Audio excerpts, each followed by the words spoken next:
नागपूरच्या एक नामांकित कॉलेजची महिला लेक्चरर शेअर बाजारात मोठ्या नफ्याचे वचन देणाऱ्या फसव्या ऑनलाईन स्कॅममध्ये फसली आणि तिने 23 लाख रुपयाची मोठी रक्कम ठगांकडे पाठविली। नागपूर येथील एका नामांकित कॉलेजची महिला लेक्चरर गेल्या जून महिन्यात सोशल मीडियावरून फसवणूक करणाऱ्यांच्या जाळ्यात फसली। तिला इंस्टाग्रामवर एक फेक लिंक पाठवण्यात आली आणि त्याद्वारे आरोपींनी तिच्याशी संपर्क साधला। त्यांनी तिला एका ऑनलाईन ग्रुपमध्ये जोडले जिथे तिला शेअर बाजारात गुंतवणूक करून मोठा नफा मिळवता येईल असे सांगितले। महिला या जाळ्यात पडली आणि जुलै महिन्यातून आतापर्यंत आरोपींनी सांगितलेल्या बँक खात्यांमध्ये तब्बल 23 लाख रुपये तिने जमा केलेत।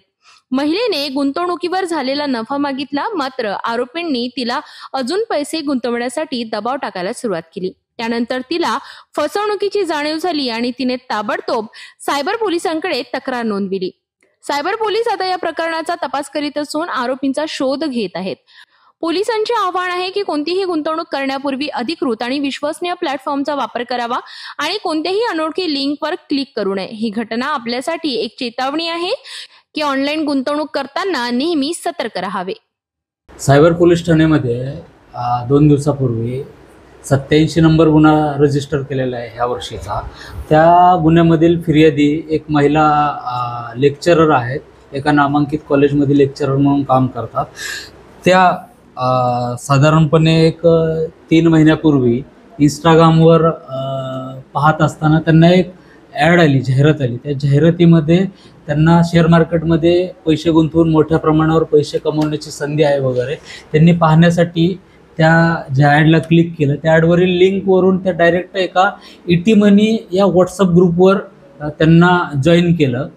ती लिंकच अशी होती की डायरेक्ट जॉईनिंग झालं आणि जॉईन झाल्यानंतर त्यांनी त्यात ऑब्झर्व केलं की बाबा साधारणपणे 100 ते 125 मेंबर होते त्या ग्रुपमधले। त्या ग्रुपमधले लोक की आम्हाला अशा पद्धतीचा प्रॉफिट झाला, तशा पद्धतीचा प्रॉफिट झाला, मग त्या टिप्स टाकत होते।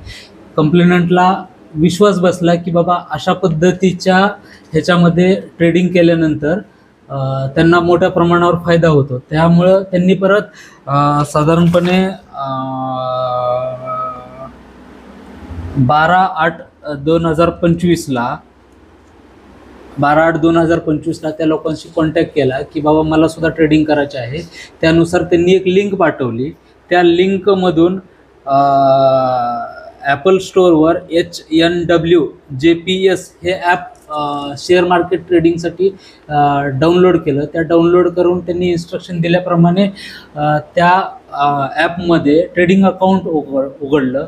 ते ट्रेडिंग अकाउंट पूर्णपणे बनावट होतं, फक्त व्हर्च्युअली दिसत होतं, पण ॲक्च्युली त्याने सगळं खोटं होतं, बनावट होतं। आणि त्या ॲपमध्येच कस्टमर सपोर्ट म्हणून आहे, त्या कस्टमर सपोर्टच्या ऑप्शनमध्ये त्यांना वेगवेगळे बँक अकाउंट्स पाठवले जायचे आणि त्या बँक अकाउंट्समध्ये त्यांनी सांगितल्याप्रमाणे पैसे भरत गेले।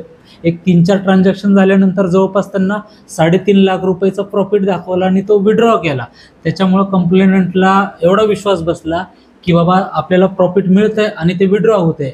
हे बघून त्यांनी जवळपास 26,40,000 रुपये अजून म्हणजे त्यात त्यांच्या सांगण्याप्रमाणे त्या बँक अकाउंटला त्यांनी ट्रान्सफर केले आणि ते बँक अकाउंटला ट्रान्सफर केलेले पैसे ॲपमध्ये दिसायचे। ते सगळं बनावट होतं, हे बनावट पद्धतीनं दिसायचं आणि ते ट्रेडिंग दाखवायचे आणि ट्रेडिंग दाखवता प्रॉफिट दाखवायचा आणि एक वेळेला अशी आली की त्यांना पैसे विड्रॉ करायचे, पण ते पैसे विड्रॉ झाले नाही। त्यांनी खूप ट्राय केला, मग त्यांना वेगवेगळे टॅक्सेस, गव्हर्नमेंट टॅक्सेस भरावे लागतात, चार्जेस भरावे लागतात, असे हे करून दुसऱ्या पद्धतीने आणखी पैसे भरायला लावले। मग पैसे भरताना फक्त ते पैसे भरायला लावायचे पण विड्रॉ निघत नव्हते। मग त्यावेळेला त्यांच्या पतीसोबत त्यांचं ह्याच्याबद्दल डिस्कशन झाल्यानंतर पैसे निघत नाहीत म्हणल्यानंतर त्यांना अशी जाणीव झाली की आपल्याबरोबर फसवणूक झाली आणि त्यानंतर त्यांनी आपल्या सायबर पोलीस स्टेशनला येऊन तक्रार दिलेली आहे। टोटल त्यांनी 26,40,000 रुपये त्यांनी त्या वेगवेगळ्या अकाउंट्सला पाठवले होते। त्यात त्यांना 3,45,000 रुपये रिफंड मिळाले। त्यांनी रिफंड दाखवले त्यांचा तक्रारदारांचा विश्वास संपादन करण्यासाठी।